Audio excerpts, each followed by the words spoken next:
Assalamualaikum warahmatullahi wabarakatuh. Kami dari kelompok 2 yang terdiri dari Costi Sepnovayati, Fatimah Azhara, Michelle Lim, Najwa Lidina Haq, Nur Halisa Ramadiani, dan saya sendiri, Nurul Alifanaila.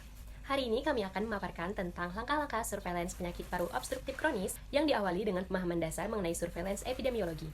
Surveillance epidemiologi adalah proses pemantauan sistematis dan berkelanjutan terhadap penyakit atau masalah kesehatan yang dapat meningkatkan risiko penularan. Tujuannya adalah untuk mendukung pengambilan keputusan penanggulangan yang tepat dan efisien. Adapun tujuan utama dari surveillance ini yaitu mengetahui tingkat keparahan dan cakupan masalah kesehatan di masyarakat dan mengevaluasi efektivitas program pengendalian penyakit.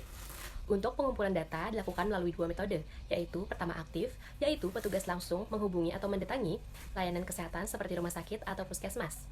Yang kedua itu pasif, yaitu data dilaporkan oleh pihak fasilitas kesehatan kepada petugas surveillance. Setelah data terkumpul, dilakukan proses analisis menggunakan pendekatan epidemiologis. Hasilnya, kemudian didistribusikan ke pengelola kesehatan untuk dijadikan dasar pengambilan kebijakan. Pada video langkah-langkah surveillance penyakit tidak menular, kita membahas mengenai penyakit paru obstruktif kronis atau yang biasa kita kenal dengan PPOK. PPOK adalah penyakit paru kronis yang ditandai oleh adanya hambatan aliran udara yang tidak sepenuhnya reversibel dan biasanya progresif. Gejalanya meliputi sesak napas, batuk kronis, dan batuk berdahak yang berlebih. Penyebab utama PPOK adalah paparan jangka panjang terhadap iritan paru. Paling umum biasanya disebabkan oleh asap rokok. Selain itu, paparan polusi udara luar dan dalam ruangan, pekerjaan dengan debu atau partikel berbahaya, serta infeksi paru yang berulang dapat berkontribusi menyebabkan PPOK. Faktor risiko utama PPOK adalah paparan asap rokok. Selain itu, bisa juga karena adanya paparan lingkungan seperti bahan bakar biomasa dan polusi udara. Pada pengobatan PPOK dilakukan bertujuan meredakan gejala, mencegah kekambuhan, dan menjaga kualitas hidup. Langkah terpenting adalah dengan berhenti merokok serta menghindari paparan iritan paru. Terapi yang biasanya dilakukan adalah bronkidilator inhalasi dengan tambahan kortikosteroid atau mukolytik bila diperlukan. Dukungan lain yang dapat dilakukan berupa rehabilitasi paru, latihan pernapasan, vaksinasi, hingga pemberian oksigen pada kasus yang berat. Penanganan menyeluruh termasuk edukasi dan telemonitoring membantu pasien tetap aktif dan hidup lebih baik. Tahap pengamatan surveillance merupakan bagian penting dalam sistem pemantauan penyakit termasuk penyakit paru obstruktif kronik atau PPOK. Tujuannya untuk mendeteksi secara dini perubahan kondisi kesehatan masyarakat dan mengidentifikasi faktor risiko yang berhubungan dengan PPOK. Tahap awal dilakukan dengan menentukan wilayah pengamatan berdasarkan data epidemiologi atau hasil pemetaan kasus. Fokus pengamatan berada di daerah dengan banyak perokok aktif dan pasif, paparan polusi udara seperti kawasan industri atau lalu lintas padat, penggunaan bahan bakar padat seperti arang dan kayu bakar, serta penduduk berusia di atas 40 tahun atau memiliki riwayat gangguan pernapasan kronis. Tahap berikutnya adalah pengamatan langsung di lapangan. Petugas memantau kualitas udara, kebiasaan merokok di rumah, ventilasi dan kepadatan hunian, serta faktor lingkungan lain seperti asap kendaraan dan pembakaran sampah. Data ini membantu memetakan hubungan antara kondisi lingkungan dan potensi peningkatan kasus PPOK. Selain itu, petugas juga mencatat individu dengan gejala seperti batuk kronis, dahak berlebih, serta sesak nafas dan riwayat paparan asap. Mereka belum dikategorikan sebagai kasus sampai pemeriksaan lanjutan dilakukan, namun tetap masuk daftar observasi atau suspek PPOK. Hasil pengamatan dicatat melalui formulir atau aplikasi Ewars PTM, meliputi lokasi, waktu, kondisi lingkungan, serta faktor resiko dan jumlah individu yang bergejala. Data tersebut diverifikasi dan dianalisis untuk mendukung pengambilan keputusan kesehatan masyarakat. Secara keseluruhan, tahap pengamatan ini menjadi fondasi deteksi dini PPOK, memberikan gambaran awal tren penyakit dan menjadi dasar bagi proses pengumpulan, analisis, serta diseminasi data selanjutnya. Tahap pengumpulan data merupakan bagian penting dalam sistem surveillance epidemiologi karena kualitas data menentukan keakuratan analisis dan kebijakan. Pada penyakit tidak menular seperti PPOK, proses ini bertujuan memperoleh informasi mengenai jumlah kasus, faktor risiko, dan tren kejadian. Menurut Kementerian Kesehatan Republik Indonesia tahun 2023, pengumpulan data surveillance harus dilakukan secara sistematis, berkelanjutan, dan menggunakan sumber data yang valid. Adapun tahapan pengumpulan data yang pertama, identifikasi sumber data. Dalam surveillance PPOK, sumber data meliputi data pasif seperti laporan puskesmas dan rumah sakit melalui SIPTM, serta data aktif melalui survei lapangan, screening paru, dan observasi lingkungan berisiko tinggi. Yang kedua yaitu penentuan variabel data yang dikumpulkan.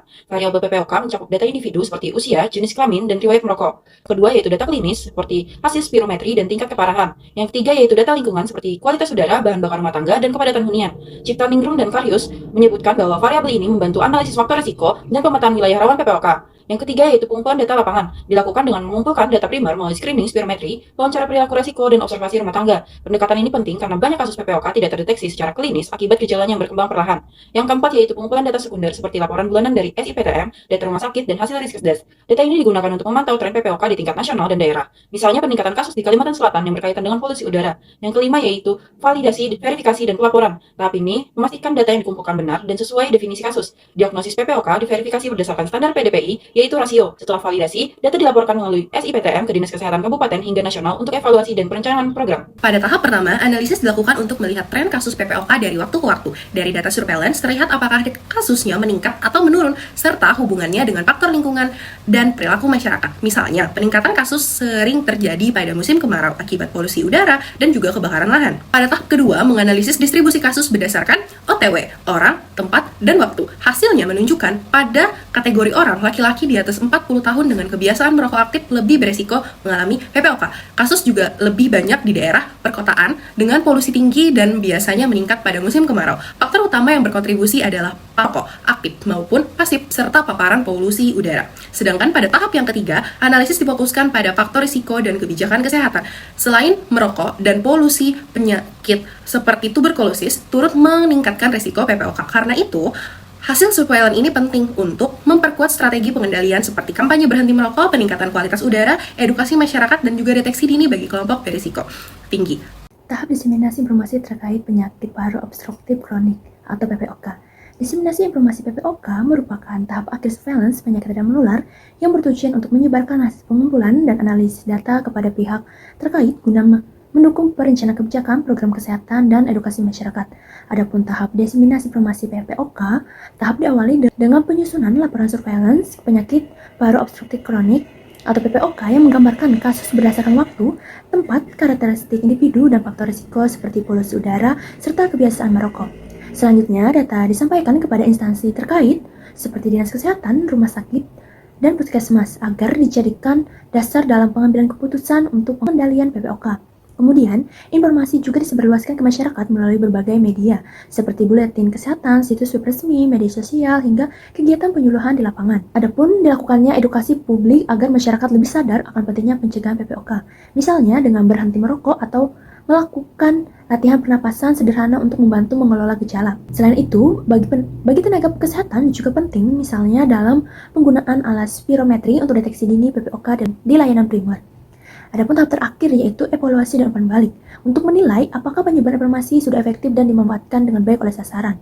Melalui sistem surveillance yang kuat, penyakit seperti PPOK dapat dikendalikan sejak dini. Deteksi, edukasi, dan tindakan preventif adalah kunci untuk menjaga kesehatan paru. Mari bersama menciptakan lingkungan bebas asap rokok dan udara bersih demi masa depan yang lebih sehat. Cegah PPOK, Jaga paru-paru kita.